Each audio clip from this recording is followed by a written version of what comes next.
सास बहू की कहानी। बहू, कहाँ मर गई? अंदर से आवाज। जिंदा हूँ माँ जी। तो फिर मेरी चाय क्यों अभी तक नहीं आई? कब से पूजा करके बैठी हूँ। ला रही हूँ माँ जी। बहू चाय के साथ भजिया भी ले आई। सास ने कहा, तेल का खिलाकर क्या मारोगी? बहू ने कहा, ठीक है माँ जी, ले जाती हूँ। सास ने कहा, रहने दे, अब बना दिया है तो खा लेती हूँ। सास ने भजिया उठाई और कहा, कितनी गंदी भजिया बनाई है तुमने। बहू, माँ जी, मुझे कपड़े धोने हैं, मैं जाती हूँ। बहू दरवाजे के पास छिपकर खड़ी हो गई। सास भजिया पर टूट पड़ी और पूरी भजिया खत्म कर दी। बहू मुस्कुराई और काम पर लग गई। दोपहर के खाने का वक्त हुआ। सास ने फिर आवाज लगाई, कुछ खाने को मिलेगा?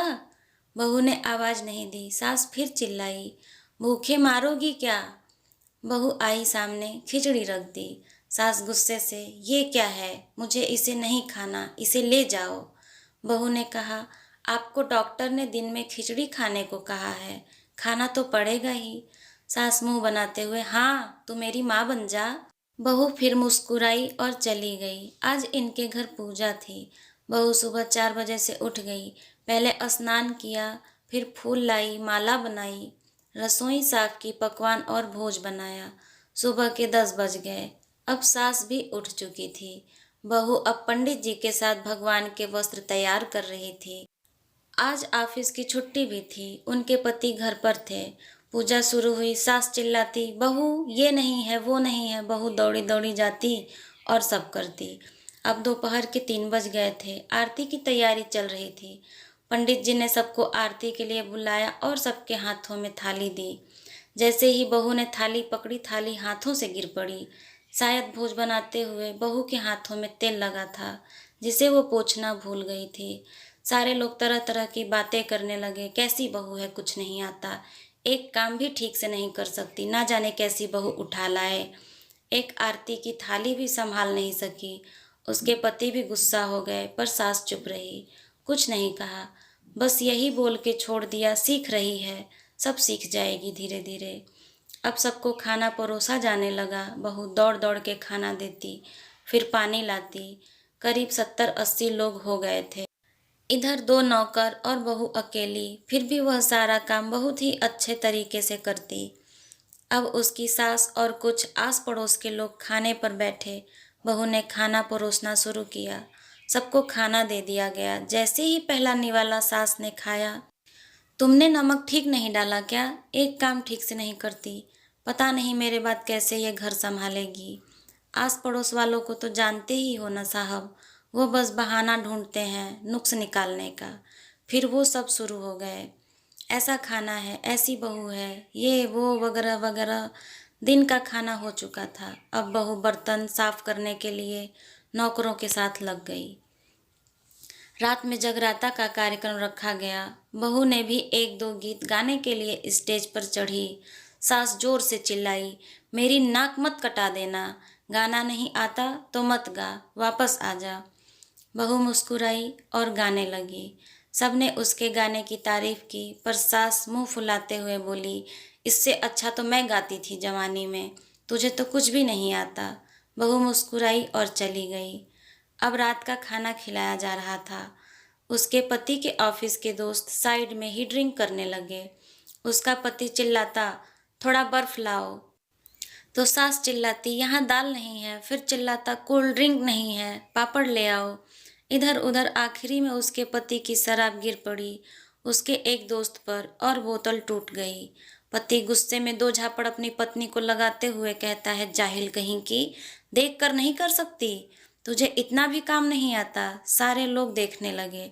उसकी पत्नी रोते हुए कमरे की तरफ दौड़ी। फिर उसके दोस्तों ने कहा, क्या यार, पूरा मूड खराब कर दिया, यहाँ नहीं बुलाया होता, हम कहीं और पार्टी कर लेते। कैसी अनपढ़ गंवार बीबी ला रखी है तूने, उसे तो मेहमानों की इज्जत और काम करना तक नहीं आता। तुमने तो हमारी बेइज्जती करा दी। अब आस पड़ोस की औरतों को और बहाना मिल गया था। वो कहने लगी, देखो क्या कर दिया तुम्हारी बहू ने, कोई काम की नहीं है। मैं तो कहती हूँ अपने बेटे की दूसरी शादी करा दो, छुटकारा पाओ इस गंवार से। सास उठी और अपने बेटे के पास जाकर उसे थप्पड़ मारा और कहा, अरे नालायक, तुमने मेरी बहू को मारा, तेरी हिम्मत कैसे हुई, तेरी टांग तोड़ दूंगी।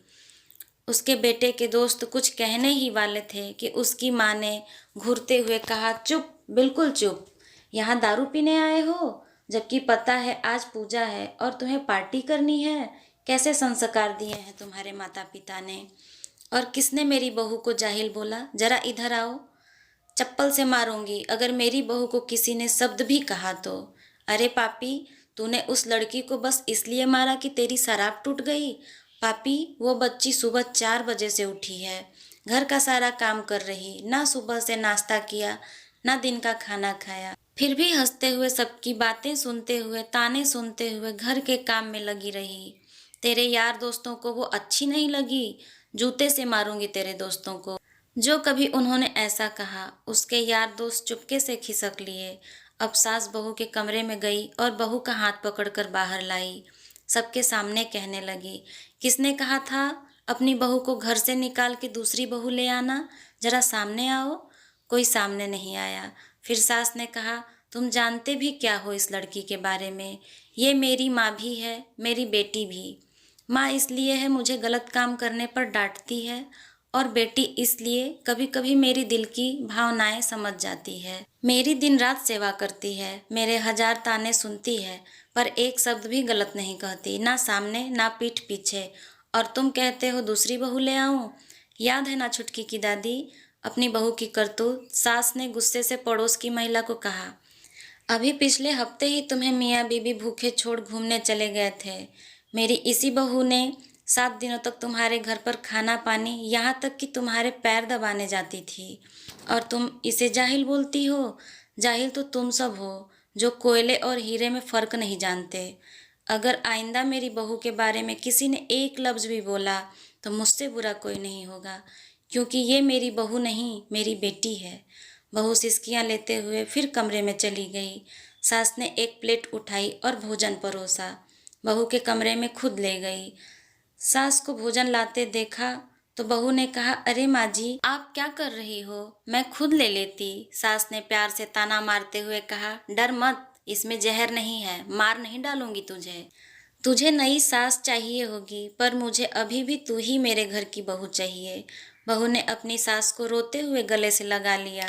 सास भी रो दी पहली बार और कहा, चल खाना खा ले। फिर मजाक करते हुए कहा, फिर मेरे पैर दबाने चले आना, और ये ख्याल मन में मत लाना कि सास पैर बोलती है, किसी दिन मैं इसका गला दबा दूंगी, क्योंकि कभी मैं भी यही सोचती थी। आशा करती हूँ ये कहानी आपको पसंद आई होगी। अगर पसंद आई है तो कमेंट करके हमें ज़रूर बताइएगा। चैनल पर नए हैं तो चैनल को सब्सक्राइब कीजिए, लाइक कीजिए और दोस्तों में शेयर कीजिए। Thank you.